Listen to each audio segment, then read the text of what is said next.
But we welcome all of you to this afternoon's panel. We have three panelists who will talk to us this afternoon. Gabrielle Earnshaw, Dean Hammer, and Ali Perry. Gabrielle will be speaking to us on writing about peace, impressions from Henri Nouwen's archives. Dean Hammer will speak to us about the spirituality of peacemaking, and Ali Perry will speak to us about prophetic/pastoral ministry, a Mobius strip. And she brought one to show you. It occurred to me as I was thinking about this topic this afternoon that those of you who are alums of this school will be interested to know that we have a committee on spiritual formation and the practice of faith. It is a standing committee of the faculty. Students, faculty, and staff sit on the committee. This semester I'm chairing it. And this is a committee that seeks to keep before both our curriculum and our extracurricular life both the practice of spirituality and of faith traditions. Also, given that we're talking about peacemaking this afternoon, we have a very active Yale Peacemakers group. In fact, Ali was instrumental in the advising of that initial student group, and it both does education and activism around peacemaking. So we seek to keep the legacy of Nouwen alive in this place in different ways, and those are two that come to mind. Gabrielle Earnshaw is an archivist at the University of St. Michael's College in Toronto, which houses the Henri Nouwen archives. And she is active in both the oral history projects surrounding Nouwen and also in the archiving of his papers. And she holds an advanced degree from the University of British Columbia and is quite active in the Legacy Trust around Henri Nouwen. So we welcome Gabrielle. Dean Hammer, sitting next to her, is a licensed clinical psychologist practicing now in Vermont, in Rutland and Bennington. Is that correct? And also serves as a guest lecturer here in New Haven at Southern Connecticut State University in the Collaborative Learning Center. And is a graduate of this school with a Master of Arts in Religion. And so we welcome Dean as well. And next to Dean is Ali Perry, who is a pastoral counselor and lecturer in pastoral care and theology. She teaches here in Yale Divinity School, also at Andover Newton Seminary in Massachusetts. And she also is a counselor with the Milford, Connecticut Pastoral Counseling Center. And Ali also is a graduate of this school with a Master of Divinity degree, and she holds an advanced degree from Andover Newton Seminary. And she is ordained clergy within the United Church of Christ. And we welcome all three this afternoon. We will go a bit beyond the time indicated in the printed program. We will go to about 2:55 rather than 2:45, and we will segue immediately into Margaret Farley's closing comments, and we will still end at about 3 o'clock this afternoon. And again, if you cannot hear, please somehow wave your hand in my direction, and we will do what we are able. We will hear the three presentations, and then we will have a chance for some interaction with the panelists. So welcome, panelists, and welcome to all of you. Gabrielle?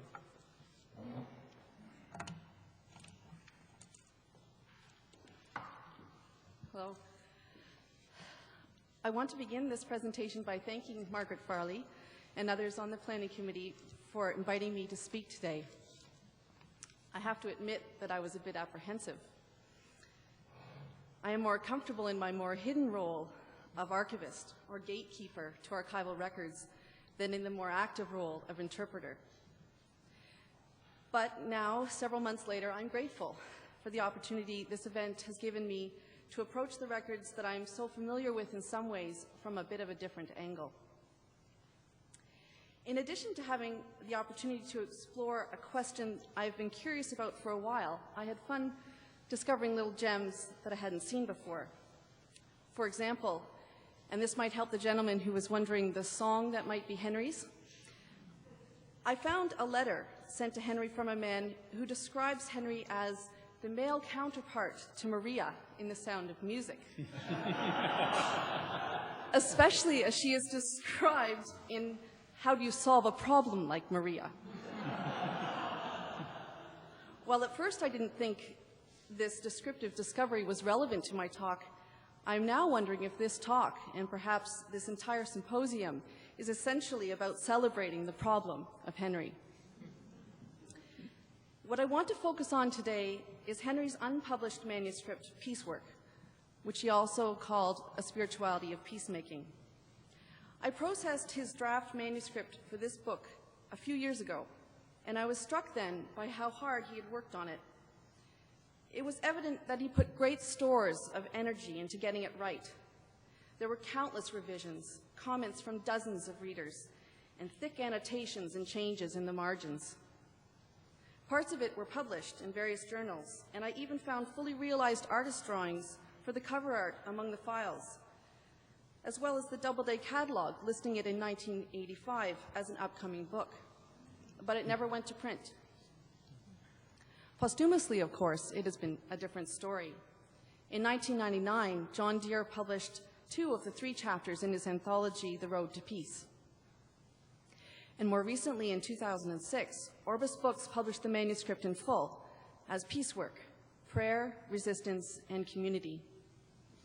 The fate of this manuscript struck me as curious because it is one of the few manuscripts in the archives that, though very nearly ready in book form, remained unpublished in Henri's lifetime. Clearly, something had happened for Henri between 1982, when he started writing it, and 1986, when he gave it up. What was it?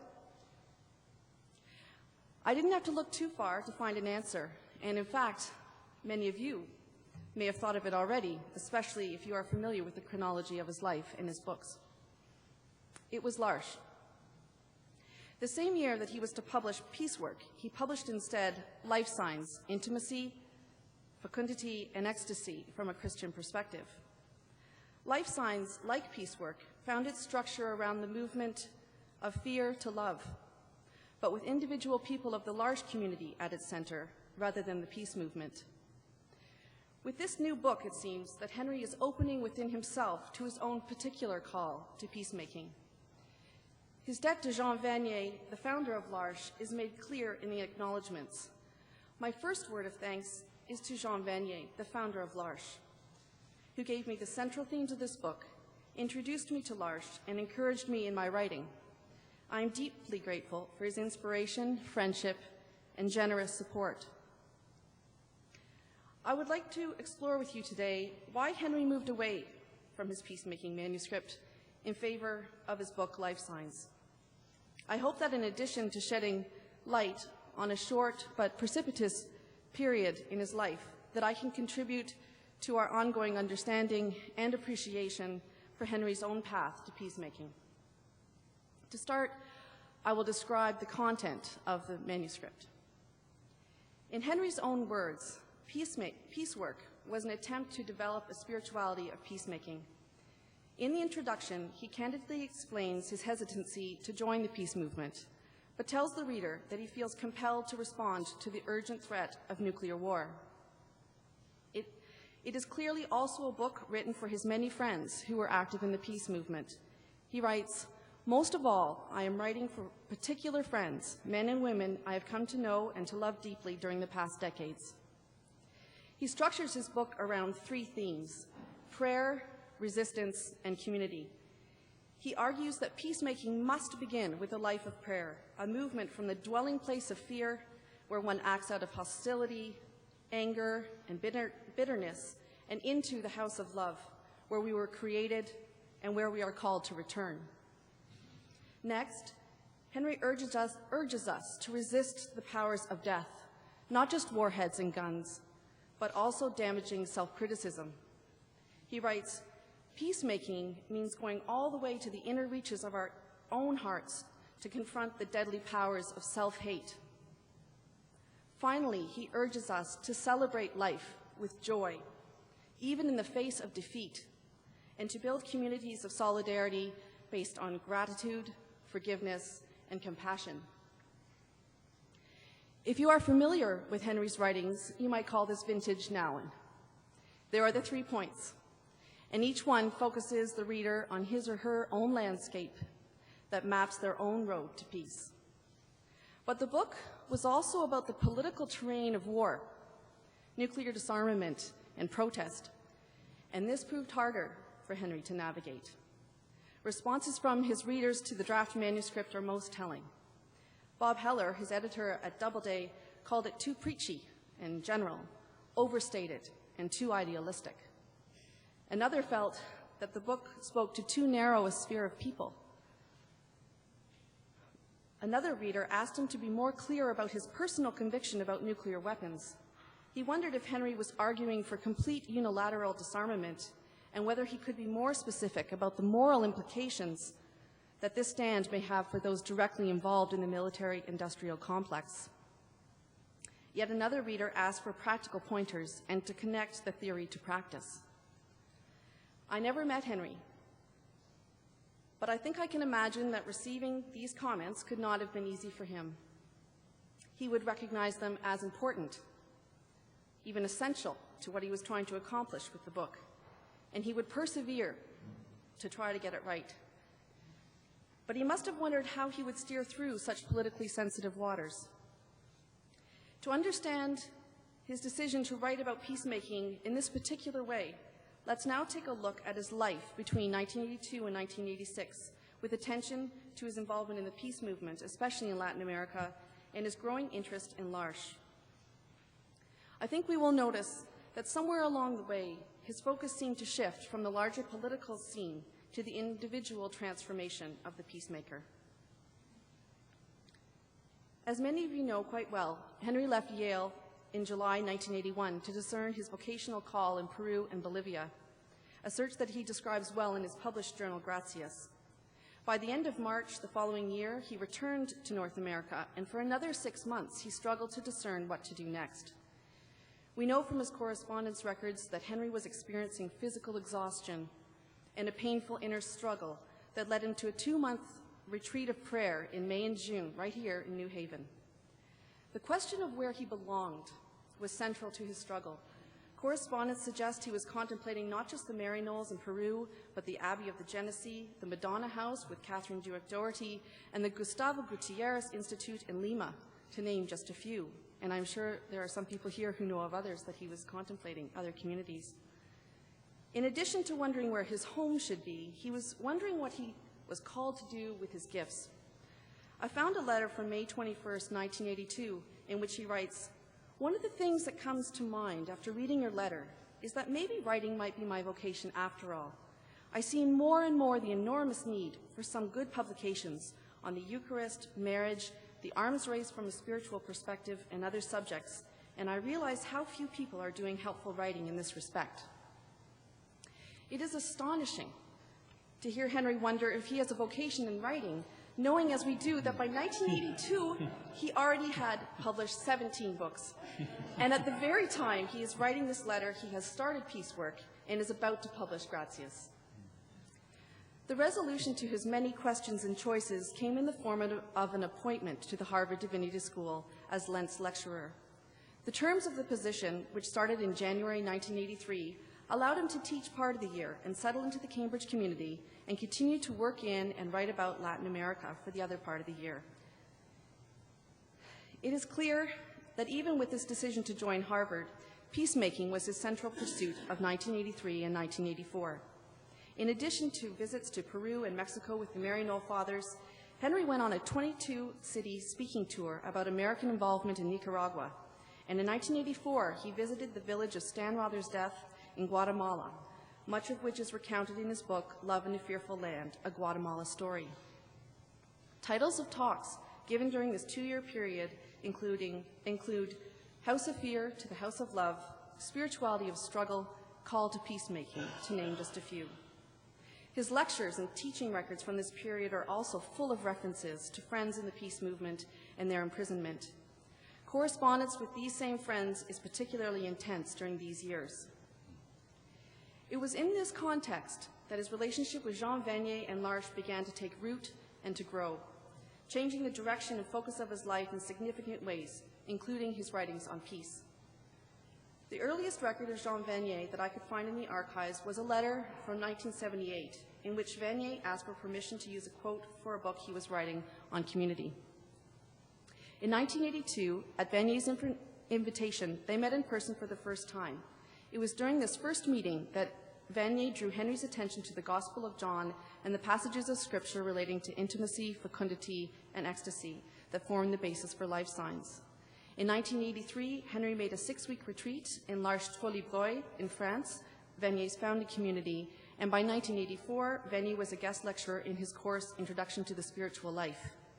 Then, in August 1985, he resigned from Harvard and went on a 9-month stay at L'Arche-Trollibreuil. By 1986, he accepted a call to be pastor at L'Arche Daybreak, north of Toronto, and he found a home in this community for the last decade of his life. In conclusion, it is clear that the convergence of sensibility with L'Arche is unmistakable in Henri's life trajectory, and that the publication of Life Signs demonstrates his growing realization that its philosophy and way of life express much about aspects of the spiritual life that he had been expounding for most of his priesthood. L'Arche gave him a new language to talk about peacemaking, and Peacework, the manuscript, was consigned to the archives. What other conclusions can we draw from this research? The first, perhaps, is that in writing Peacework, Henri got himself into the uncomfortable position for him of having to spell out rights and wrongs and separate good from evil. If you know Henri, you know that he assiduously avoided using his position to create divisions.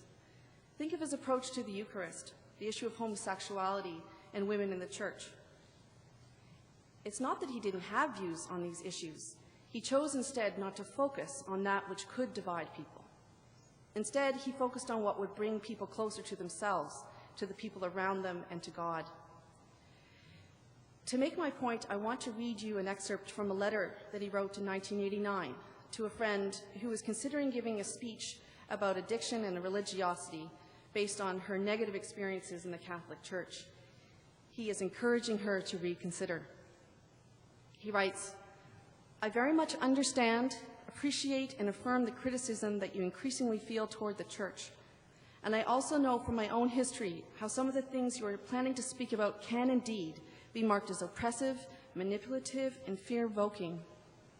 I also realize that many things have happened in your life, past and present, that allow you to speak with strong conviction and with much persuasion. But I beg you to be very, very, very careful here. There is such an immense need in people's hearts to hear about the love of God and to hear from people who have suffered much that love is stronger than fear, that life is stronger than death, and that hope is stronger than despair. Wherever I meet people, I see this enormous need to hear about the love which they can claim beyond all their experiences of betrayal, broken relationships, and tragic loss. I have come to know you as a person with enormous gifts, to affirm people, to deepen their awareness that they are safely held, even in the midst of an enormous amount of pain, and to give them a sense that they can be a light in the world, even when there is so much darkness around them. You are in a period of your life in which you are faced with a real choice to not let your inner anguish and pain obscure the great light that is within you. Well, dear friend, my love for you is very deep and very strong. You have a voice that will be heard far and wide, and I really pray fervently that every word you will speak will be hope-giving, life-giving, and love-giving. Most of all, I hope that through your work, people will rediscover Jesus as a faithful companion in their journey and be encouraged to go with him and find with him all the consolation and comfort they need. This letter comes out of the depths of my heart and is written with much love. My recent illness has really convinced me of the importance of not judging or condemning, not even our own past, and of looking at people with immense compassion and love in the way that Jesus looked at the adulterous woman and made her discover her own goodness through the eyes of Jesus and thus find the strength to sin no more. I hope that we can work together to make people see the immense, inexhaustible love of God. A second conclusion that we might draw may be that while Peacework was never published for the friends he was writing it for, his greater impact, arguably, may be the solidarity and support he gave to these friends through phone calls, letters, gifts, petitions to judges, and announcements of their struggles in his classrooms. Simply put, his very real and deep friendships to so many people working for peace, people like Richard White, Dean Hammer, Art Laffin, Jim Wallace, John Deere, and Jim Forrest, to name just a few, may be one of his greatest gifts to peacemaking. My third and final conclusion is that it is Henri's own search for belonging that led him to L'Arche and changed his writing on peacemaking from political to personal. Henri's search for home and belonging led him to the deepest wells of insight, including the determination to convince himself and us that we are God's beloved and belong first to the house of God. Life Signs, based on the influence of Jean Vanier and the L'Arche philosophy, was a step in this direction. But I think that Henri is at his most challenging and affecting in a much later, much shorter work called The Path to Peace. It is a meditation based on his experience of friendship with a deeply disabled man at L'Arche Daybreak, Adam. He writes, Adam's particular gift of peace is rooted in his being and rooted in his heart, and it calls forth community. He continues, I am speaking here about something very, very real. It is about the hidden mystery of the primacy of the heart in our true identity as human beings. By heart, I mean the center of our being, where God comes to dwell with us and brings us the divine gifts of trust, hope, and love. How do you solve a problem like Henri? How do you find the words to pin him down? We might start with being, heart, community. Thank you. Thank you.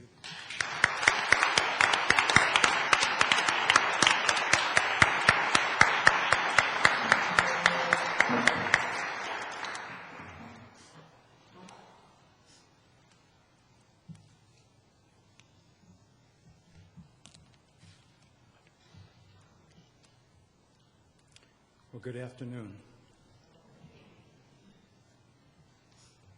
I didn't have these glasses 30 years ago when I was here. I am filled with gratitude for being here today, having been part of the committee that organized the first of these celebrations in the year 2000. I am filled with gratitude for the gift of Henri's life and the special, intimate friendship I was privileged to share with him. I am deeply grateful for the power and inspiration in which his spirit lives on in gatherings such as these. During the preparation for this panel presentation, I could hear Henri's voice and see him dancing across the stage in his inimitable fashion. I believe that we have been practicing resurrection, to use the phrase from Wendell Berry. The physical death of our beloved friend and teacher is certainly not the last word.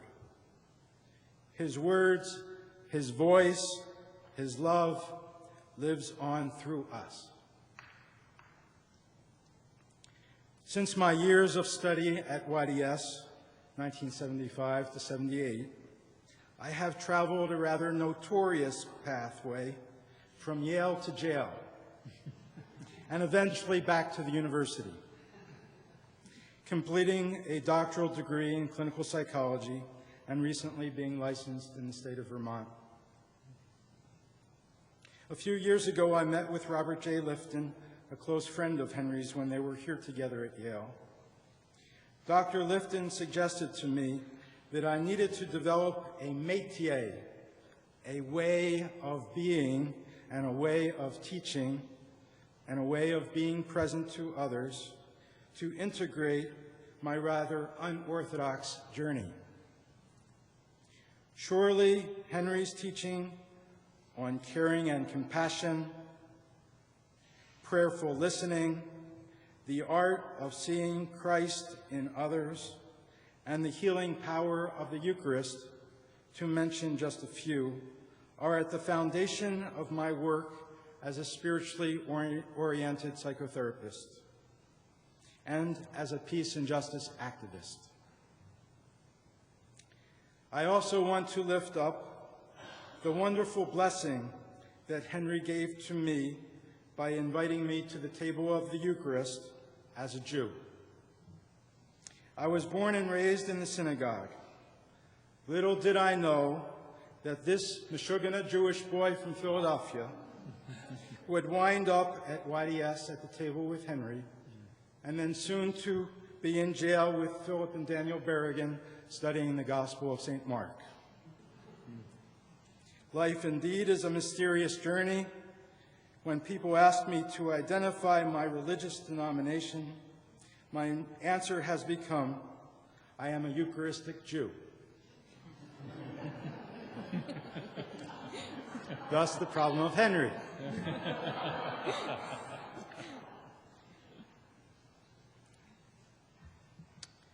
Today I want to reflect on the relationship between the disciplines of spirituality, pastoral care, and peacemaking.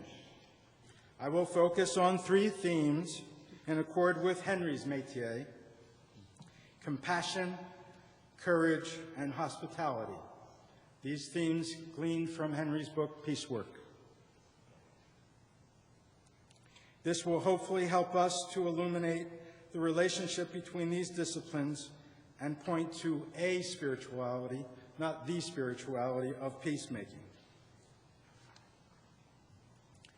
First, compassion.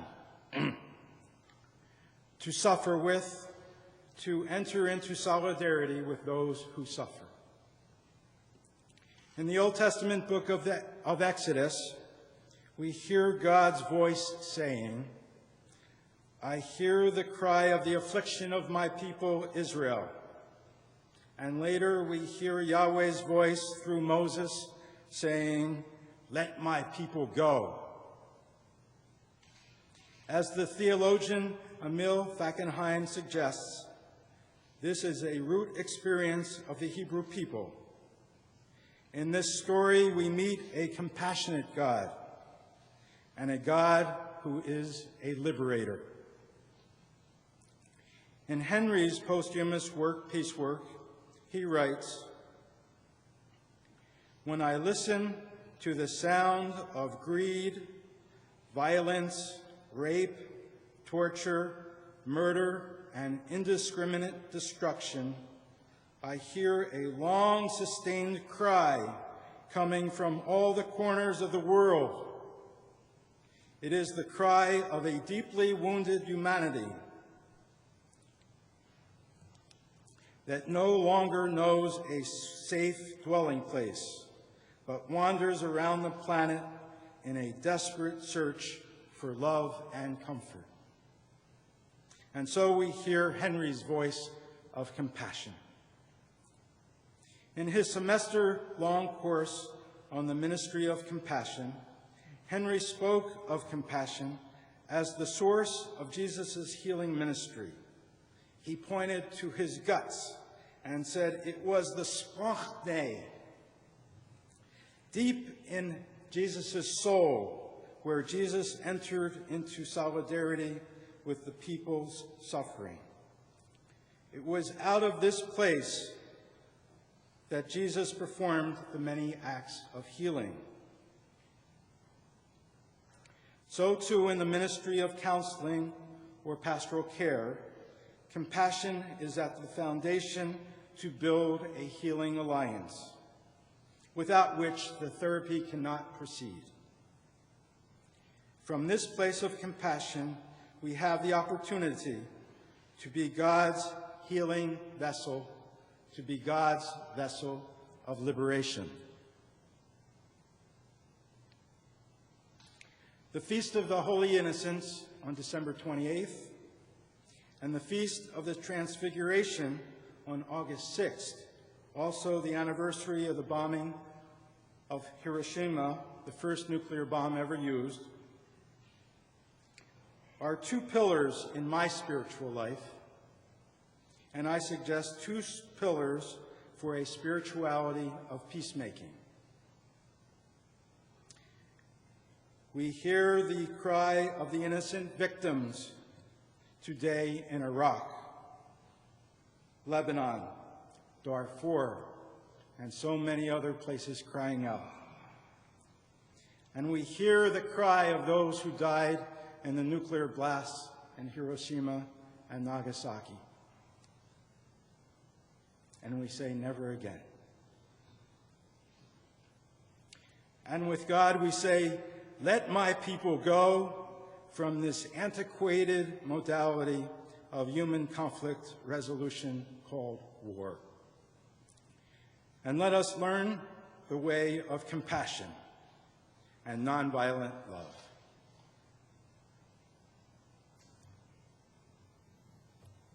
In Henri's work, Peace Work, we see Van Gogh's painting, The Sower. Henri invites us to become seeds of compassion. In the Eucharist, we are blessed with the bread and the wine, calling us to become seeds of compassion and liberation.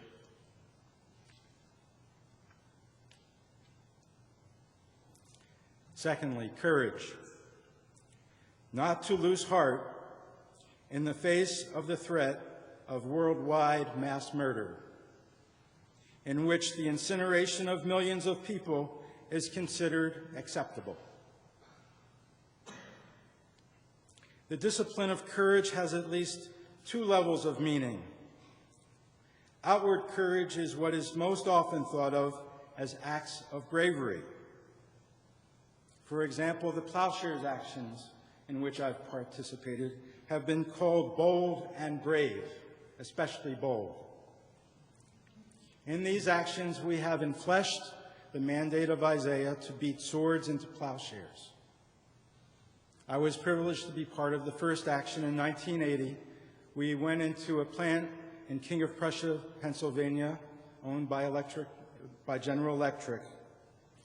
And we entered with the workers, uncovered 2 nose cones for intercontinental ballistic missiles, and began the process of disarmament. Never before had nuclear weapons been disarmed. I used to have a bumper sticker that said, when the people lead, the leaders might follow, and so let it be. The second Plowshares in which I participated was at Griffiths Air Force Base in Rome, New York. On Thanksgiving morning in 1983, we traversed the golf course. You know, these places have golf courses as well as building the end of the world. And at about 4:30 in the morning, we approached the hangar where they were backfitting B-52 bombers to carry cruise missiles. The hangar was all lit up and no one was home. And this was a deadly force area, shoot to kill, and no one was around to guard the weapons. As my teacher Phil Berrigan would say, we can't coexist with these weapons. Or as Dr. King suggests, we are faced with the choice between nonviolence or non-existence.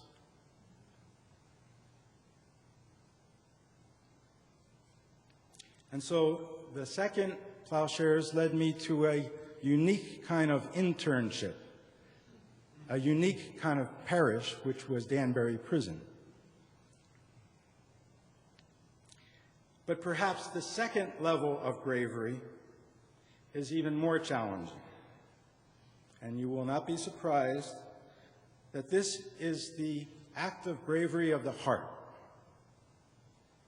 Not to succumb to the anxiety, fear, and rage, because we are all held hostage to the threat of collective suicide. I have been searching for an expandable psychotherapy office in which to put society to intervene and respond to societal psychopathology called omnicide, the destruction of all life as we know it. However, the clinician is faced with what is called countertransference, what the client stirs up in the clinician. And unless you maintain some neutrality and poise, you become useless in the dyadic relationship. So how do we overcome the counter-transference of the omnicidal client, the superpowers? For me, the promise of the Eucharist holds the promise and healing power to rise up and transcend the terror of omnicide. In sharing the bread and the wine, we embrace the reality that we are one body as a global family. In the Eucharist, we have the foundation for the disarmed life, the bedrock ethic for refusing to kill other people. This is the taproot for a spirituality of peacemaking, which requires the disarmed heart and which liberates our hearts to become brave hearts. And thirdly, hospitality. Henri's radical expression of hospitality has been rightfully lifted up during these 2 days and praised. He had an uncanny capacity to be with presidents of countries and universities and with those who are homeless, those dying of AIDS, and those who are mentally and physically challenged. While I was serving the 3-year prison term at Danbury, my dear friend Art Laffin brought Henri to prison to lead a day of retreat with myself and about a dozen other prisoners. Henri, of course, spoke about how to live in the house of God as opposed to the house of fear. During this day, we were transported outside the prison walls. It was a kind of a jailbreak. Our freedom and dignity live in our hearts.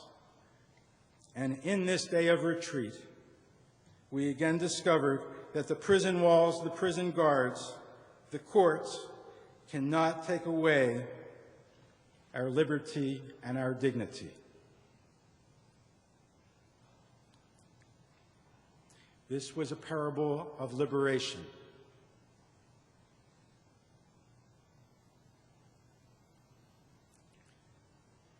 During the last 30 years, I've been part of what's called the resistance movement, resisting nuclear weapons and weapons of mass destruction. And the last several years, I've been thinking about what it would be to become an irresistible movement, offering irresistible hospitality.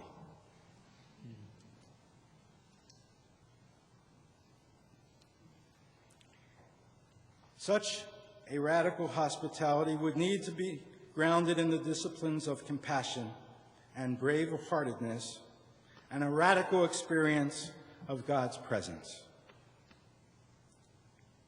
As in the healing of the hemorrhagic woman who just wanted to touch him in order to be healed, can we become an irresistible peace and justice movement offering irresistible hospitality?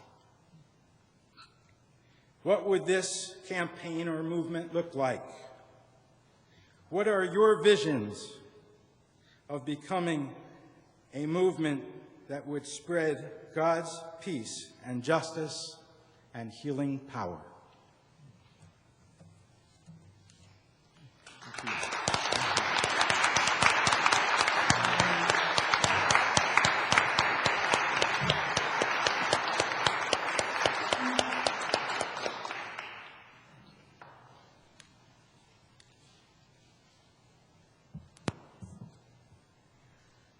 I am grateful to be here today with my fellow panelists, and grateful, too, for the opportunity this symposium has offered for me to reflect and, to some extent, springboard off of Henri's thoughts and reflections on peacemaking and pastoral care. After listening to Gabrielle, I feel like I ought to make a confession because I'm drawing a lot from Henri's writing and peace works. And it's a little disconcerting to think that he sort of backed off of that and also to hear some of the criticisms and then think, ooh, Maybe those same criticisms might be made of me being a little preachy, a little idealistic. I'm sure not. We'll see. Anyway, I want to start with one of my most vivid memories of Henri, which was of him leading the Stations of the Cross at Electric Boat in Groton. At that hard and disturbing production site for death delivery systems. His was a powerful witness that day, passion emanating like flames from his fingertips as he prayed, quite literally doing liturgy in the belly of the beast. Henri writes about that experience, saying something new was happening to me that I had never experienced before. The words I had so often spoken about death and resurrection, about suffering and new life, suddenly received a new power. A power to condemn death unambiguously and call forth life. A power to condemn death unambiguously and to call forth life. Such power is at the heart of the vocation of peacemaking. And peacemaking is at the heart of the Christian faith. About the primacy of peacemaking, Henri, at least in Peaceworks, was adamant. He wrote, "Peacemaking can no longer be regarded as peripheral to being a Christian. Peacemaking," he wrote, "is a full-time task for all Christians. Nobody," he wrote, "can be a Christian without being a peacemaker." Peacemaking has become, in our century, the most urgent of all Christian tasks. Why such a singular and compelling sense of urgency? Quite simply because, as Henri wrote, the being or not being of humanity is itself at stake. Today we, and no doubt Henri too, would amend this to say the being and not being of the cosmos, of God's creation, is itself at stake. Much like Martin Luther King, as Dean quoted, who 40 years ago said the choice before us is nonviolence or non-existence. Henri recognized that the stakes couldn't be higher. Our world, he wrote, is obsessed with death. The warring madness of the United States government's permanent war economy, with staggering expenditures, currently close to $370 billion for the war in Iraq alone, evidences this obsession. I find myself wondering, what greater sense of urgency, if not emergency, might Henri be expressing if he were alive today, living in our current reality? A reality that increasingly is being named for what it is, the reality of empire, and specifically for us, the American empire. The Indian writer Arundhati Roy has observed that empires turn all citizens worldwide into its subjects, demanding of us obeisance and subjecting us to the real and deleterious effects of the operations of empire upon us. And what are some of those effects? To name a few: constriction of imagination, the inability to imagine alternatives to the way things are, the use of fear and intimidation to manipulate people, pervasive feelings of powerlessness and paralysis, the prominence of despair. It has been said that the spirituality of empire is despair.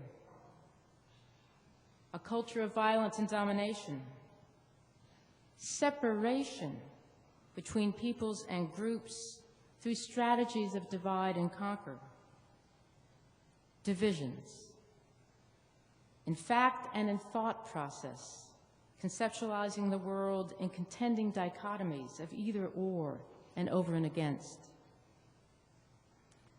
What, you may be wondering, do the real effects of empire have to do with the topic at hand? The relevance, at least for me, is this.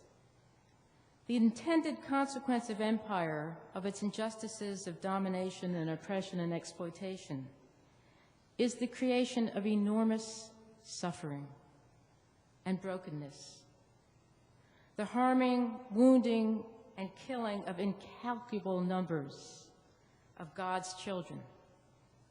And that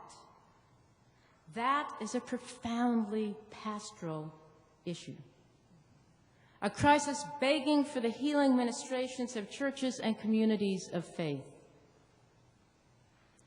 But churches and communities of faith themselves have not been exempt from or immune to the effects of empire. As the church, we can struggle with our own share of paralysis and despair. Despite God's call to be beacons of hope and ambassadors of reconciliation, it is not at all obvious that faith communities see peacemaking as the most urgent of all Christian tasks. In fact, it is obvious that some churches don't. One explanation for that, I think, is the dichotomous thinking that communities of faith are prone to also, as if we too have been colonized, even brainwashed by the divisive ways of empire. For a prime example of this, consider the division set up between the pastoral on the one hand and the prophetic on the other, as if these were separate, distinct, unrelated, and competing realms with a firewall built between them. Far too often, prophetic ministry is either regarded as being optional or discretionary, or simply dismissed as being political and therefore out of bounds for the church. Henri, I think, knew better. He understood the inseparability of pastoral care and peacemaking, the inherent connectedness of the inner and the outer, of the personal and the global, of the pastoral and the prophetic. They flow seamlessly, one into the other, I suggest, like a Mobius strip. Now, Dale has said not everybody knows what a Mobius strip is, and this is too small for people to see. But if you take a band and put it as a circle with a twist, when you start on the outside and follow it around, the outside becomes the inside, and the inside, as you follow it around, becomes the outside. Now, granted, Henri didn't use the image of the Mobius strip, but he certainly conveyed the concept. Listen to his words. Inner and outer peace must never be separated. Prayer is a form of resistance, and resistance is a form of prayer. Peace in the world and peace of heart can never be separated. The no to death and the yes to life can never be separated.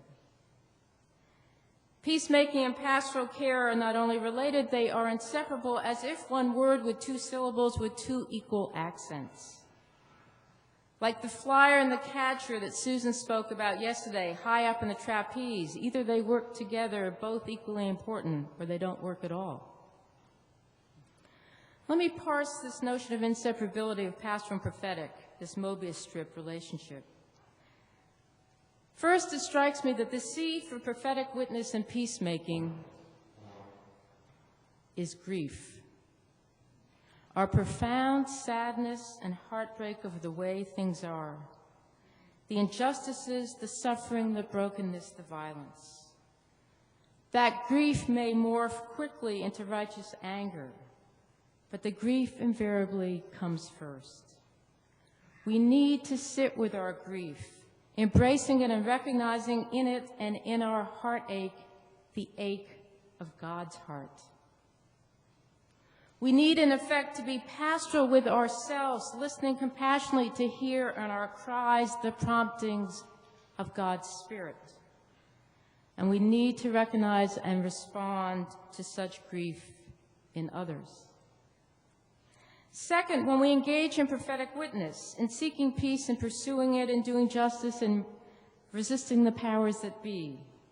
It is helpful to understand our peacemaking and to interpret it to others as an intervention in solidarity with those who are suffering, those who are being oppressed, those who are being hurt, those who are groaning in travail. Such an intervention in an effort to disrupt unjust systems is itself a form of pastoral care.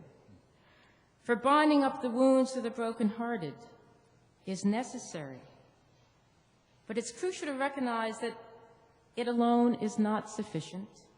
We must do more.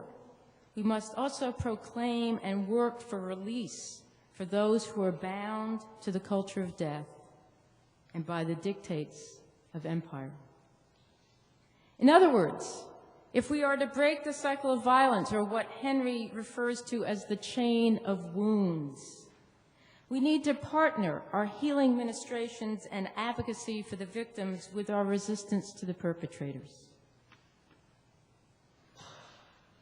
We need to say no to death and yes to life, including, and here's the rub, saying yes to the sacred life of those who perpetrate injustice. We need to have the eyes to see in them and in all the image of God.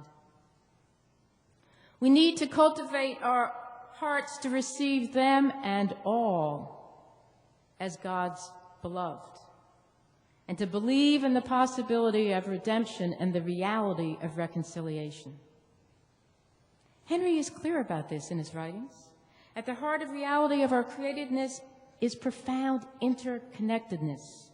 Henri writes, when we are willing to acknowledge and even celebrate our intimate interconnectedness as human beings, we are on the road to peace. For in God we are all made one and we are all reconciled. God's sun rises on the bad as well as the good.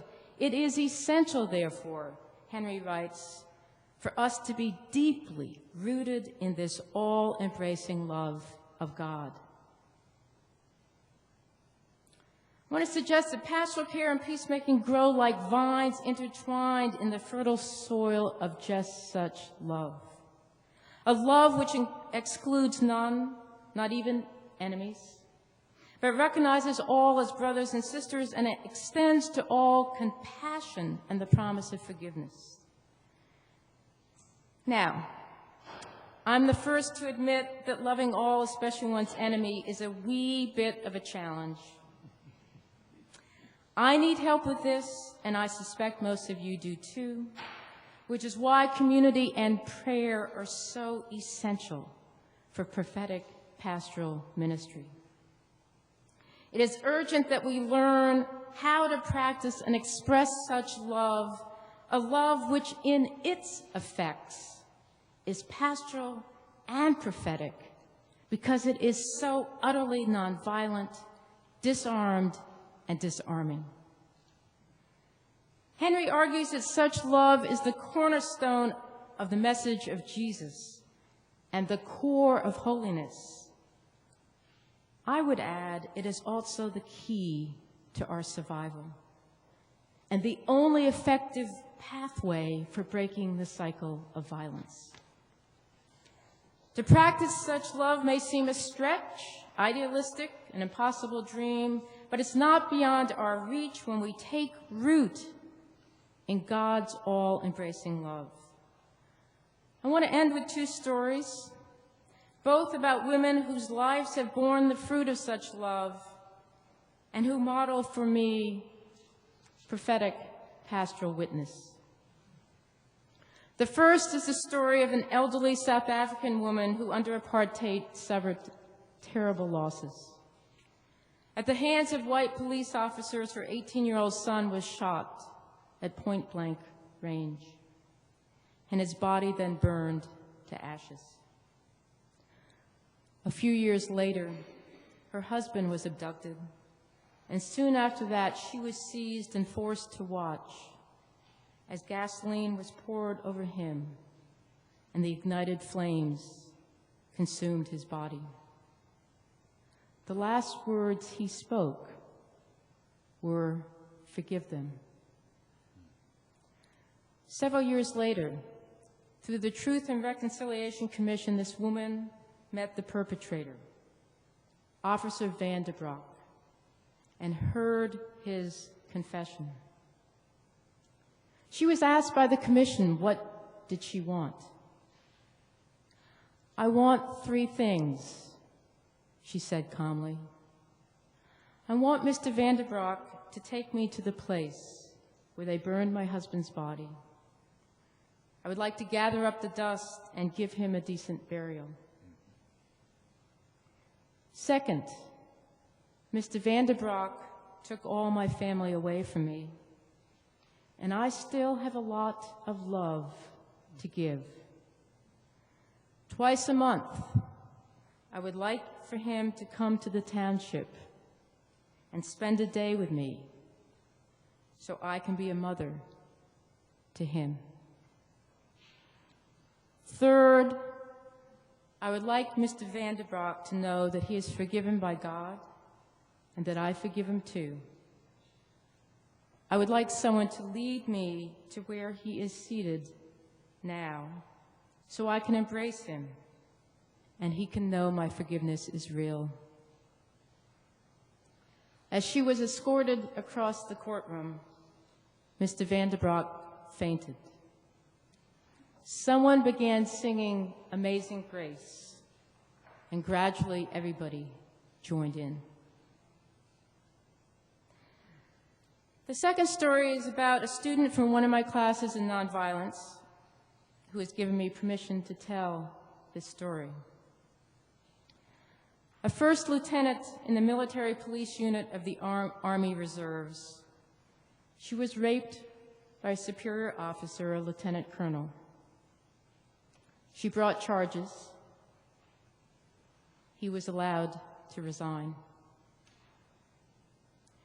She was still sleeping with a gun under her pillow when she started my nonviolence class in February of last year, 6 months after the rape had occurred. About 2 months into the course, the Boston Globe carried a front-page story about the arrest of an Army Reserve officer for soliciting sex from underage boys.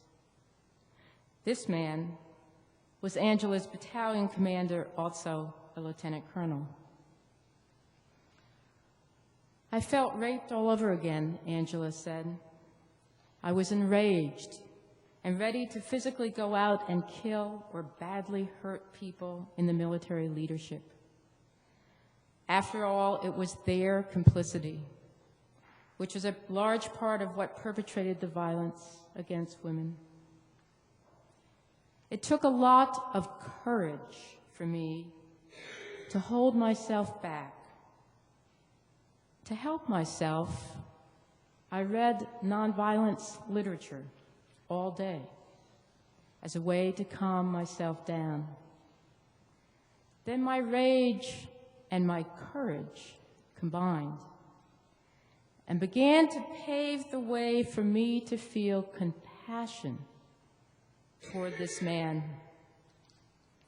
This man, I realized, was a complex human being filled with good and evil, a child of God just like me with his own wounds. The cycle of violence has to stop, she said. It's difficult to transcend the seductive and powerful urge for retribution. To this day, I am still outraged at him, and I am hurt, but I remain compassionate. It's possible to be all of these at the same time, and to choose to respond in a way that leaves the door open for reconciliation. Both these women are, for me, icons of the all-embracing love and compassion that is the seedbed for prophetic pastoral ministry. Henri writes, "Nothing is more important in peacemaking than that it flow from a deep and undeniable experience of love." And we might add, Nothing is more imperative, and in our time, nothing is more urgent.